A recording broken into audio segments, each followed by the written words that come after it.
Olá pessoal, sejam bem-vindos ao canal Resumos Legais. Se você ainda não é inscrito, inscreva-se e acompanhe os vídeos que eu vou postando diariamente.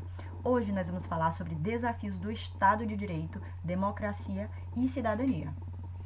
Antes de prosseguir, é importante que a gente conheça um pouco do contexto no qual se construiu o Estado de Direito. É importante que a gente conheça as bases sobre a qual foi construído o raciocínio do Estado de Direito.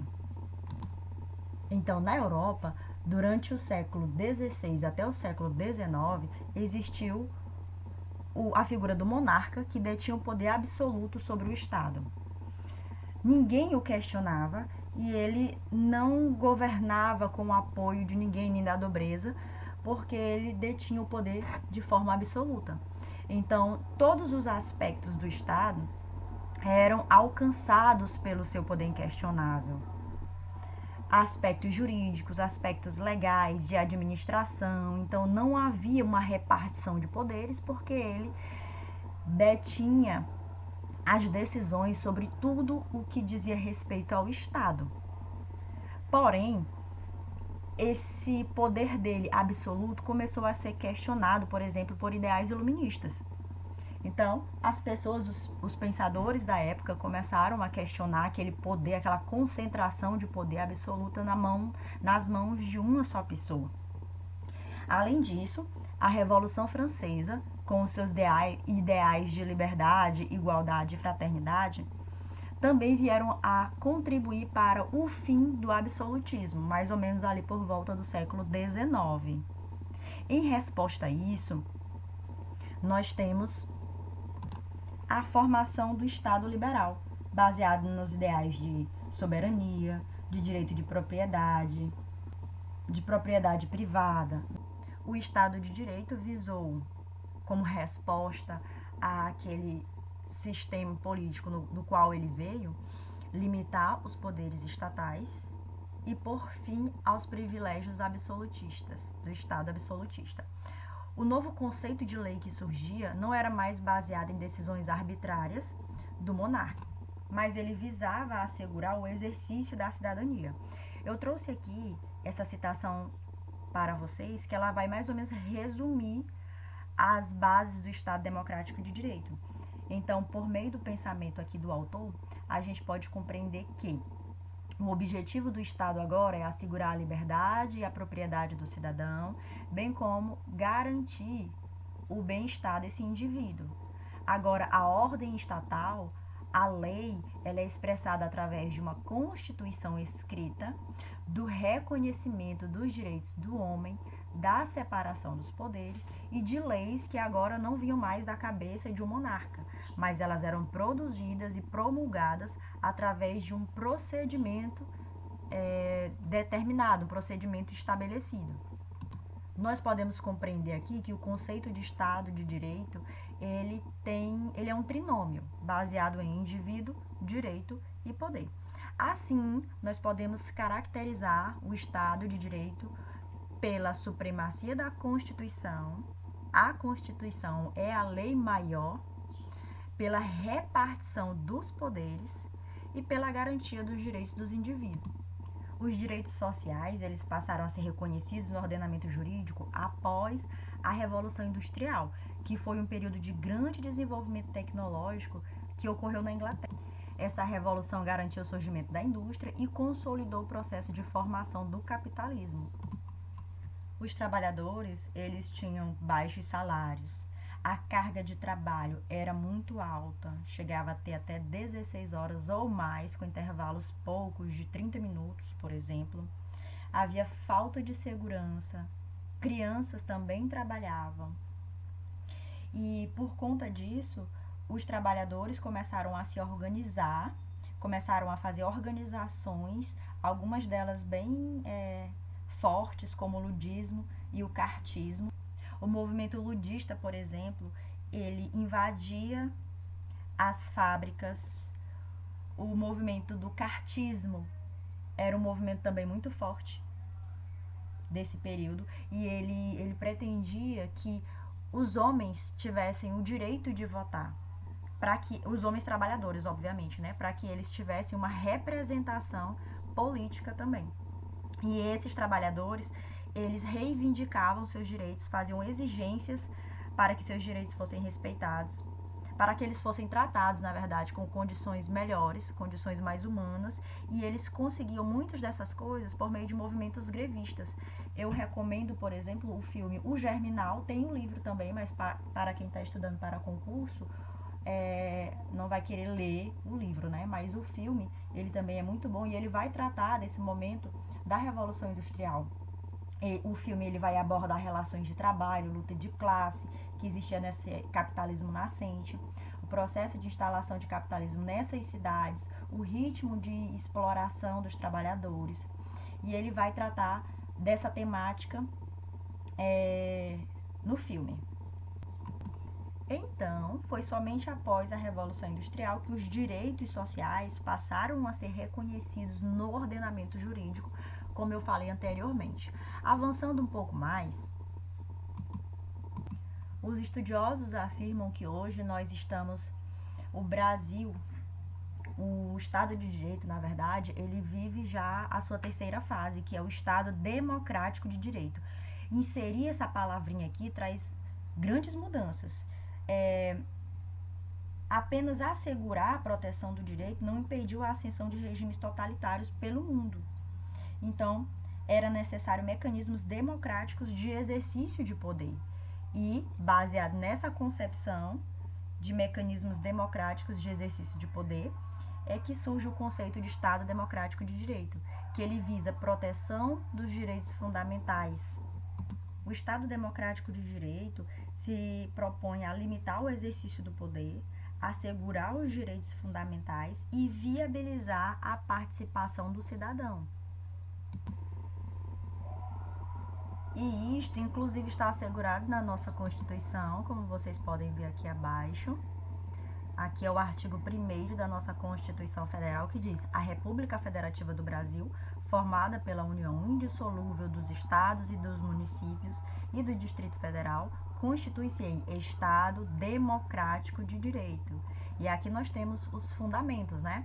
A soberania da nossa República Federativa, a cidadania, dignidade da pessoa humana, os valores sociais do trabalho e da livre iniciativa e o pluralismo político. Embora a nossa Constituição assegure tudo isso, embora a nossa Constituição seja reconhecida mundo afora como Constituição cidadã, o Brasil ainda enfrenta graves problemas em relação à corrupção, violência, dificuldade de acesso à justiça,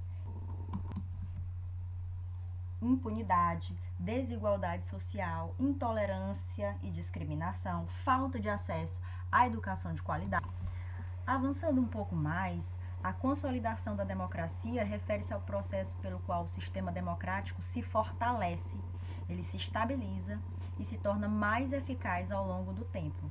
Isso implica construção de instituições sólidas, respeito ao Estado de Direito, proteção dos direitos individuais e participação cidadã contínua. Em relação a isso, a nossa Constituição, no seu artigo 60, parágrafo 4º, nesses incisos aqui em tela, vai consolidar e garantir a democracia no Brasil. Diz o seguinte, o artigo: não será objeto de deliberação a proposta de emenda tendente a abolir a forma federativa de Estado, que nós já tratamos em aulas anteriores. Se você ainda não tiver visto, assista às aulas antigas, as aulas para trás. O voto direto, secreto, universal e periódico, separação dos poderes, que nós vamos ver nas aulas seguintes, e os direitos e garantias individuais. Então, a nossa Constituição tornou cláusula pétrea esses elementos aqui que consolidam e garantem a democracia no Brasil. Para que haja democracia, nós temos 4 requisitos para que um regime seja considerado democrático. O primeiro deles, e segundo Dalmo, o mais importante, é a supremacia da vontade popular. Não existe democracia se a vontade popular não for suprema. O segundo elemento, preservação da liberdade e igualdade dos direitos. Os regimes democráticos, eles se dividem em 3 espécies. A primeira delas, democracia indireta ou representativa. Nela, o povo é soberano e elege seus representantes. O povo é que vai outorgar poder para esses representantes e eles governam em nome do povo. Porém, nesse tipo de modelo, a participação do povo encerrou aí. Eles apenas elegem seus representantes e seus representantes governam. Pronto, a participação popular se restringe apenas à escolha dos seus representantes. Já na democracia direta, é o próprio povo que exerce o poder. Não há intermediários, não há representantes, eles próprios exercem o poder. E como exemplo desse tipo de democracia, existe, por exemplo, os cantões da Suíça. São pequenas porções territoriais da população da Suíça que adotam esse tipo de regime democrático. E por último, a semidireta ou participativa. Nela, o povo exerce a soberania popular, não somente elegendo seus representantes. A participação não encerra por aí.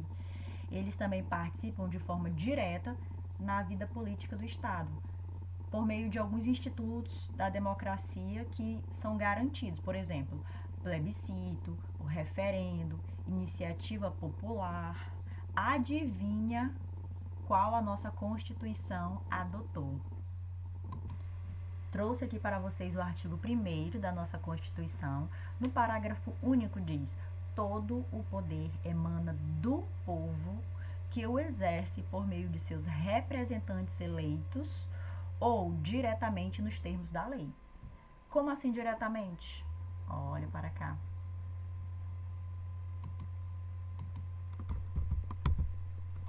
A soberania popular, artigo 14. A soberania popular será exercida pelo sufrágio universal e pelo voto direto e secreto, com valor igual para todos, ou seja, um indivíduo, um voto, e nos termos da lei, mediante. Como é que nós vamos exercer a nossa soberania?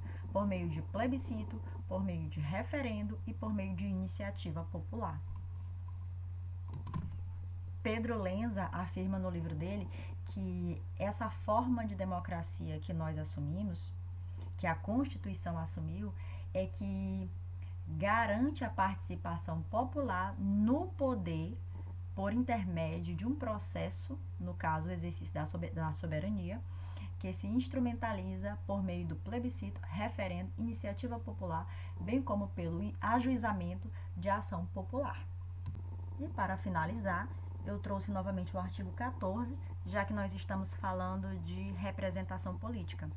O artigo 14 da Constituição diz: a soberania popular será exercida pelo sufrágio universal e pelo voto direto e secreto.